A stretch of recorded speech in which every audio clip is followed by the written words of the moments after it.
Hello बच्चों, नमस्कार। कैसे हो? उम्मीद करता हूँ सब बढ़िया होगे। और आज के वीडियो में हम लोग बात करेंगे क्लास 12 केमिस्ट्री का थर्ड चैप्टर, ठीक है, जिसकी हम स्टार्टिंग करने जा रहे हैं। और स्टार्टिंग में पहले हमें ये जानना होगा कि इस वाले चैप्टर में हमें क्या पढ़ना है, ठीक है। वो चीजें आपको पता होनी चाहिए। जैसे कि चैप्टर का नाम है केमिकल काइनेटिक्स, ठीक है, रासायनिक बलगति। रासायनिक रासायनिक बोले तो यहाँ पर अगर मैं लिखूं केमिकल केमिकल काइनेटिक्स, ठीक है। केमिकल का मतलब होता है, जैसे बात करें हम किसी भी रासायनिक अभिक्रिया, ठीक है। और काइनेटिक्स बोले तो गति या मोशन जिसे कहते हैं, ठीक है, गति या मोशन, ठीक।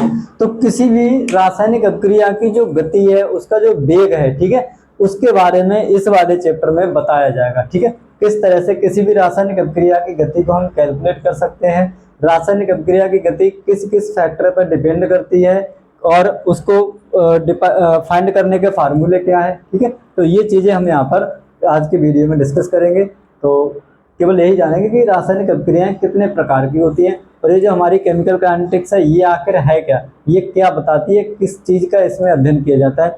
जैसे आपने फर्स्ट ईयर में पढ़ा होगा एक चैप्टर जिसका नाम है थर्मोडायनेमिक्स, ठीक है। थर्मोडायनेमिक्स जिसे हम कहते हैं ऊष्मा गति, वहां पर भी हमने रिएक्शंस की स्टडी की थी, लेकिन वहां पर हमने केवल के निकाला था, ठीक है। क्या निकाला था? के निकाला था। कोई रिएक्शन हमारी हो रही है, उसका जो के होता है, ठीक है, साम्य स्थिरांक, वो हमने वहां पर फाइंड किया था। लेकिन वहां पर हमको ये जो रिएक्शंस की वेग है, ठीक है, या उनकी जो गति है, वो हमें वहां पर नहीं पढ़ाया गया था, ठीक है। तो रिएक्शंस की गति या उसका दर या उसका वेग, ये हम कैसे निकालेंगे वो हम आगे जानेंगे। आज हम केवल अभी इतना जानेंगे कि रिएक्शंस केमिकल काइनेटिक्स है क्या, और अभिक्रियाएं कितने कितने प्रकार की होती है, ठीक है।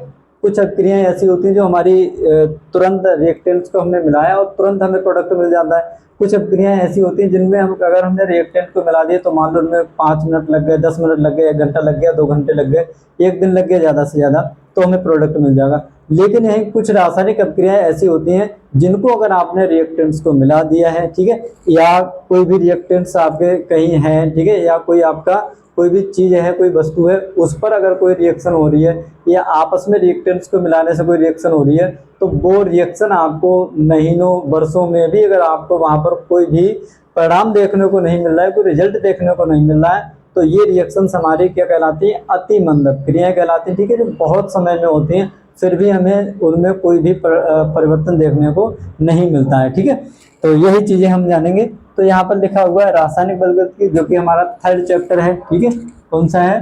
चैप्टर नंबर हमारा हो जाएगा थर्ड, ठीक। अच्छा, अगर हम बात करें यहाँ पर, तो ये हमें जानना है कि जो हमारा केमिकल काइनेटिक्स है, ठीक है, क्या है? केमिकल काइनेटिक्स है, ये हमारा फिजिकल केमिस्ट्री का पार्ट है। किसका पार्ट है? फिजिकल केमिस्ट्री का, ठीक है। तो पहले चैप्टर जो कि हमने सॉल्यूशन पढ़ा था, दूसरा चैप्टर हमने पढ़ा था, और ये तीसरा चैप्टर, ठीक है, ये हमारे क्या है? फिजिकल केमिस्ट्री के पार्ट है, ठीक है। तो ये भी हमारा क्या है? एक भौतिक रसायन विज्ञान की शाखा है। क्या है? रासायनिक बलगति की भौतिक रसायन विज्ञान की शाखा है। तो क्या इसमें पढ़ते हैं? कह रहा भौतिक रसायन विज्ञान की वह शाखा, ठीक है, क्या है? भौतिक रसायन विज्ञान की वह शाखा जिसके अंतर्गत अभिक्रियाओं के वेग, ठीक है, क्या लिखना है? अभिक्रियाओं का वेग और वेग को प्रभावित करने वाले कुछ कारक, ठीक है। कारक जैसे आपका ताप हो गया, दाब हो गया, और सांद्रता, याद रखना है, ताप, दाब और सांद्रता का अध्ययन किया जाता है, ठीक है। यहाँ पर एक या जो है हम नहीं बना पाए हैं, अध्ययन किया जाता है। क्या कहलाती है? हमारी रासायनिक बलगति कहलाती है, ठीक है। तो इसमें क्या करते हैं? अभिक्रियाओं का जो वेग है, ठीक है, अभिक्रियाओं का जो वेग है उसकी स्टडी करनी है, और वेग को कौन कौन से फैक्टर प्रभावित करते हैं, ठीक है, वो चीज हमको पढ़नी है, ठीक है।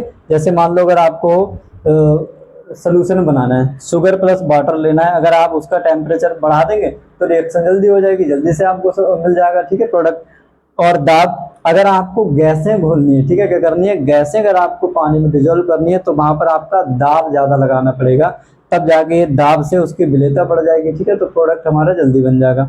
सांद्रता की बात करेंगे तो कोई लिक्विड हमने जो सोल्यूशन बनाया है, उस सोल्यूशन में जो हमने सॉल्यूट मिलाया है, ठीक है, विलेय पदार्थ मिलाया है, उसकी संख्या पर या उसकी मात्रा पर डिपेंड करता है किसी विलयन की सांद्रता, ठीक है। सांद्रता को हम गाढ़ापन कहते हैं या पतलापन कहते हैं, ठीक है, तनु और सांद्र।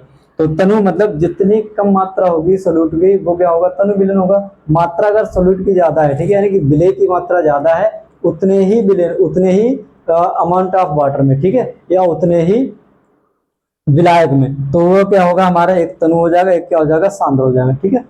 तो तनु और सांद्र यानी कि विलयन की सांद्रता में परिवर्तन करेंगे तब भी हमारा जो प्रोडक्ट है यानी कि रिएक्शन का जो रेट है, वेग है, वो भी कम और ज्यादा हो जाता है, ठीक है। तो ये चीजें हमको क्या करना है, पढ़ना है। अब देखो कह रहा है वेग के आधार पर अभिक्रियाएं निम्न प्रकार की होती है। वेग के आधार पर कुछ अभिक्रियाएं ऐसी होती हैं जो जैसे ए प्लस बी को अगर हमने मिलाया, ए प्लस बी को मिलाया, तुरंत आपको सी और डी प्रोडक्ट मिल जाएगा, ठीक है, तुरंत, ठीक है, 1 2 10 5 सेकंड के अंदर आपको प्रोडक्ट मिल जाएगा। कुछ रिएक्शंस ऐसी होती है जबकि इनको आप मिलाएंगे तो इनको कम से कम मान लो आपको 10 मिनट लग गए, ठीक है, या 15 मिनट लग गए, या 1 घंटा लग गया, या ज्यादा से ज्यादा 24 घंटे लग गया, अर्थात 1 दिन लग गया, तो आपको क्या मिल जाएगा, सी और डी प्रोडक्ट मिल जाएगा।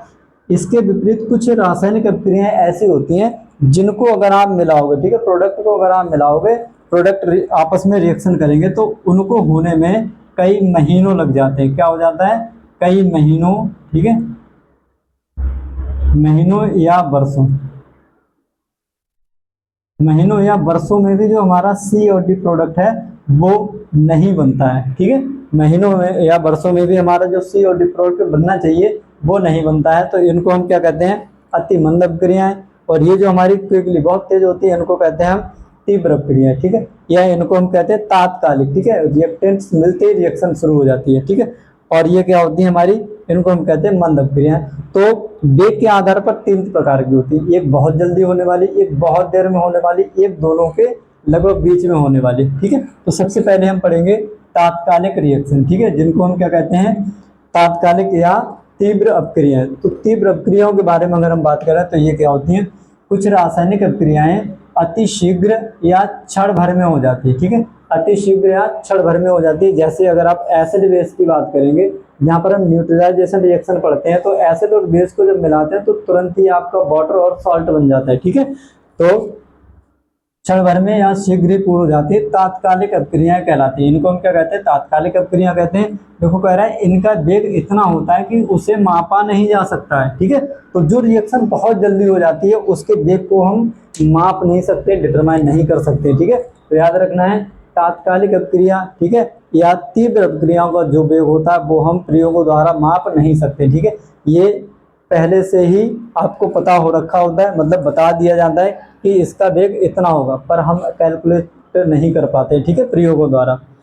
देखो दूसरा कह रहा है, जैसे एग्जांपल की बात करें NaCl और AgNO3, ठीक है, सोडियम क्लोराइड और silver nitrate. Sodium chloride silver nitrate को जब आपस में मिलाया जाता है तो ये क्या करते हैं, बहुत जल्दी, ठीक है, दोनों में इतनी तेज रिएक्शन होती है कि तुरंत ही क्या बन जाता है, सिल्वर क्लोराइड बन जाता है, ठीक है। ये कैसा होता है, एक हमारा सफेद रंग का अवक्षेप होता है, कैसा होता है, सफेद अवक्षेप होता है, ठीक है। अवक्षेप बोले तो ये तली पर बैठ जाता है और क्या बन जाता है हमारा, सोडियम नाइट्रेट, ये तुरंत ही बन जाते हैं। अगला एग्जांपल जैसे हमने बात की थी अभी एसिड और ये क्या हमारा बेस, जब एसिड और बेस आपस में रिएक्शन करते हैं तो एक हमें क्या मिलता है, सॉल्ट, और दूसरा क्या मिलता है, वाटर। इस रिएक्शन को हम न्यूट्रलाइजेशन रिएक्शन कहते हैं। तो ये भी हमारी अति शीघ्र होने वाली रिएक्शन है, ठीक है। इसके बाद देखो दूसरा लिखा है आपका मंद अभिक्रियाएं, ठीक है। ये अभिक्रियाएं ऐसी होती हैं जिनका वेग या जिनकी गति तो धीमी होती है लेकिन कुछ समय में वो पूरी हो जाती है, ठीक है।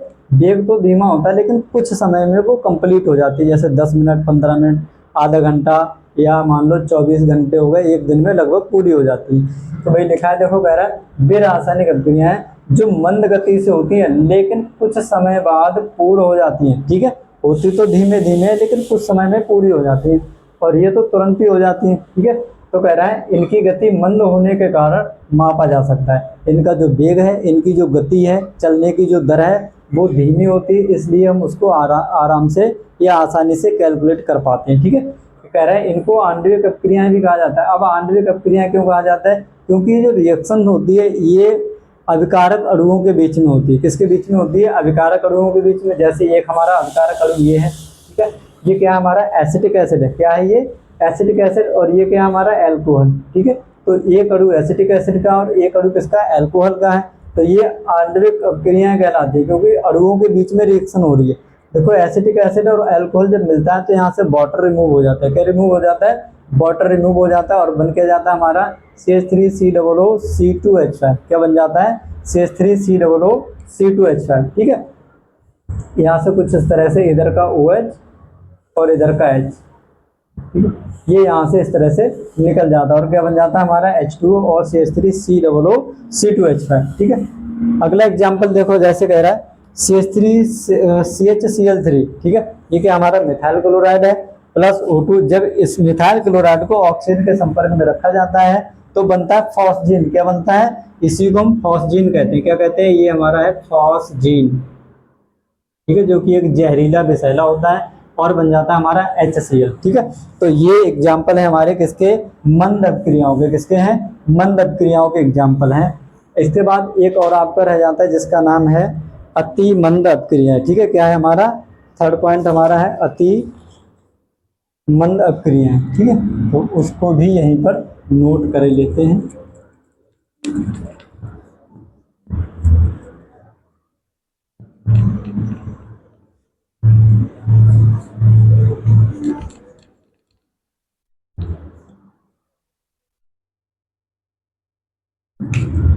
नंबर 3 लिखेंगे अति मंद अभिक्रियाएं।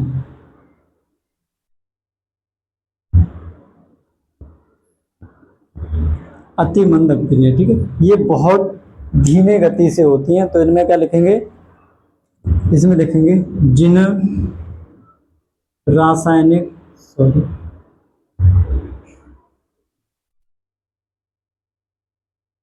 अभिक्रियाओं का जिन रासायनिक अभिक्रियाओं का वेग इतना धीमा होता है, धीमा या मंद, ठीक है, इतना धीमा होता है कि ठीक है, कुछ रासायनिक अभिक्रियाएं ऐसी होती हैं जो इतनी धीमी गति से या इतने धीमे वेग से होती हैं कि कुछ महीनों या वर्षों में भी कोई मापनीय परिवर्तन, ठीक है, कोई मापनीय परिवर्तन नहीं होता है। ठीक है, क्या कहलाती हैं? अति मंद अभिक्रिया कहलाती है। ठीक है, तो कुछ रासायनिक अभिक्रियाएं हमारी इतनी धीमी गति से होती हैं, इतनी धीमी गति से होती हैं, कुछ महीनों में अगर आप देखोगे तो कोई परिवर्तन नहीं मिलेगा, 2-4 महीने बाद जाओगे तब भी आपको वहां पर कुछ भी दिखाई नहीं देगा, सालों में अगर जाओगे तब भी आपको कुछ नहीं दिखाई देगा, 2-4 साल में आप जाओगे तो आपको लगेगा कि हाँ थोड़ा बहुत परिवर्तन आ रहा है।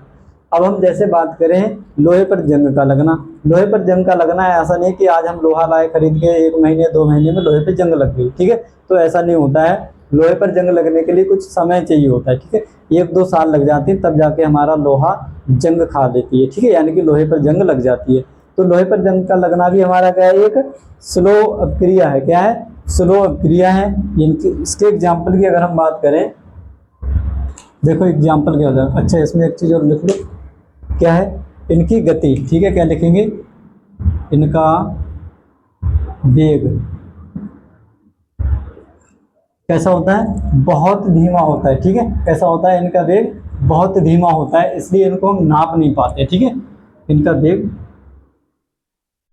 इतना धीमा होता है कि उसे मापा नहीं जा सकता, उसको हम माप नहीं सकते। ठीक है, इनका वेग इतना धीमा होता है कि उसको हम कैलकुलेट नहीं कर पाते। तो वेग हम किसका कैलकुलेट कर पाएंगे? केवल मंद अपक्रियाओं के। ठीक है, अति तीव्र अपक्रियाएं जिन्हें हम तात्कालिक अपक्रिया कहते हैं, उनका भी वेग नहीं निकाल पाएंगे हम, और जो हमारी क्या है अति मंद अपक्रियाएं, इनका भी वेग हम नहीं निकाल पाएंगे। जो हमने बीच में पढ़ा था मंद अपक्रिया, ठीक है, उनका वेग हम कैलकुलेट कर लेते हैं। ठीक है, तो इसके एग्जाम्पल की अगर हम बात करेंगे, जैसे हम बात करें लोहे पर जंग का लगना। ठीक है, सबसे पहले लिख लो लोहे पर जंग का लगना, यानी कि Fe हमारे पास वायुमंडलीय ऑक्सीजन रहा होगा और कुछ नमी रही होगी। ये नमी है, ये ऑक्सीजन है, ये क्या है, आयरन है। ये दोनों मिलकर सब मिलकर क्या बनाते हैं, Fe2O3.X H2O। तो ये बन जाता है हमारा जंग। इसी को हम क्या कहते हैं, इसी को कहते हैं जंग। अगर इसकी कहानी आपको देखनी है तो इससे पहले वाले वीडियो में, ठीक है, इससे जो दूसरा चैप्टर है उसका लास्ट वीडियो आप देख लीजिए, कैसे बनता है, एनोड पर कौन सी रिएक्शन होती है, कैथोड पर कौन सी रिएक्शन होती है, ये कैसे बनता है, और लोहे पर कैसी जंग लगती है, उसका भी डायग्राम आपको वहां पर देखने को मिल जाएगा। ठीक है, तो पीछे वाले वीडियो में जाकर देख लीजिए अगर आपको नहीं पता है ये कैसे होता है तो। और अगर हम बात करें, जैसे हम जानते हैं कि जो हमारा वाटर होता है, क्या होता है, जो हमारा वाटर होता है उसमें क्या होता है, उसमें देखो हाइड्रोजन भी होता है और क्या होता है, ऑक्सीजन भी होता है।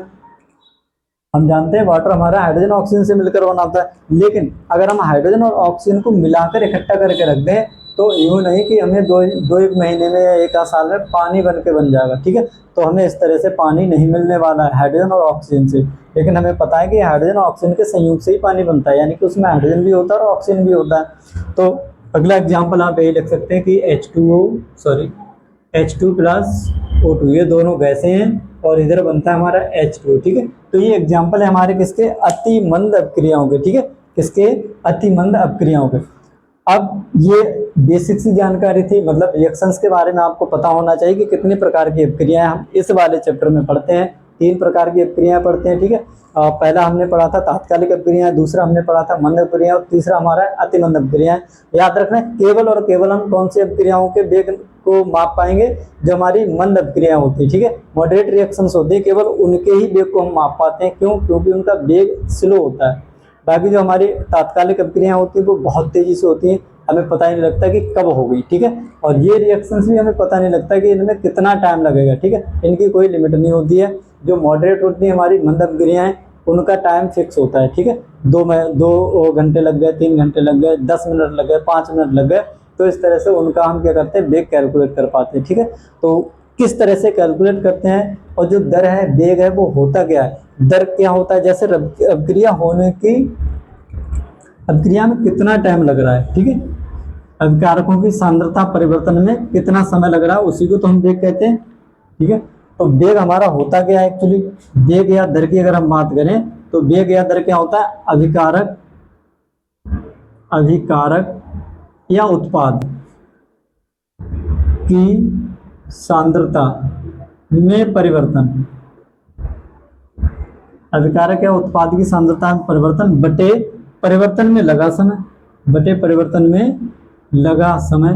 तो ये क्या बन जाएगी, डेफिनेशन हो जाएगी, परिवर्तन में लगा समय। ठीक है, यानी कि एकांक समय में अभिकारकों या उत्पादों की सांद्रता में हुए परिवर्तन को हम क्या कहते हैं, उस अपक्रिया का वेग कहते हैं। क्या कहते हैं, उस अपक्रिया का वेग। ठीक है, तो ऐसी चीजें बहुत अच्छी चीजें हैं जो कि हम आगे पढ़ेंगे, और इस वाले चैप्टर से 4-5 नंबर का आता ही आता है। ठीक है, तो यहाँ से मोस्टली आपके न्यूमेरिकल से पूछे जाते हैं। क्या पूछा जाता है, न्यूमेरिकल पूछा जाएगा, और आपसे पूछा जाएगा कि बताओ फर्स्ट ऑर्डर रिएक्शन क्या है, 0 ऑर्डर रिएक्शन क्या है, और उसके जो हमारे समाकलित दर नियम होते हैं। ठीक है, बहुत इंपॉर्टेंट है समाकलित दर नियम। ठीक है, इंटीग्रेटेड लॉ। ठीक है, वो सब हम यहाँ पर पढ़ेंगे। ठीक है, तो तब तक के लिए आप सबको बहुत बहुत थैंक यू, धन्यवाद। और ये टॉपिक आप नोट कर लेना, उसके बाद जो चैप्टर है हमारा वो स्टार्ट हो जाएगा। ठीक है, फिलहाल ये बेसिक जानकारी थी, ये आपको पता होनी चाहिए। यहाँ से पूछा नहीं जाता है एग्जाम में। ठीक है, एग्जाम में यहाँ से नहीं पूछा जाता है, ये आपको केवल पता होनी चाहिए। ठीक है, तो मिलते हैं अगले वीडियो में, तब तक के लिए आप सबको बहुत बहुत धन्यवाद।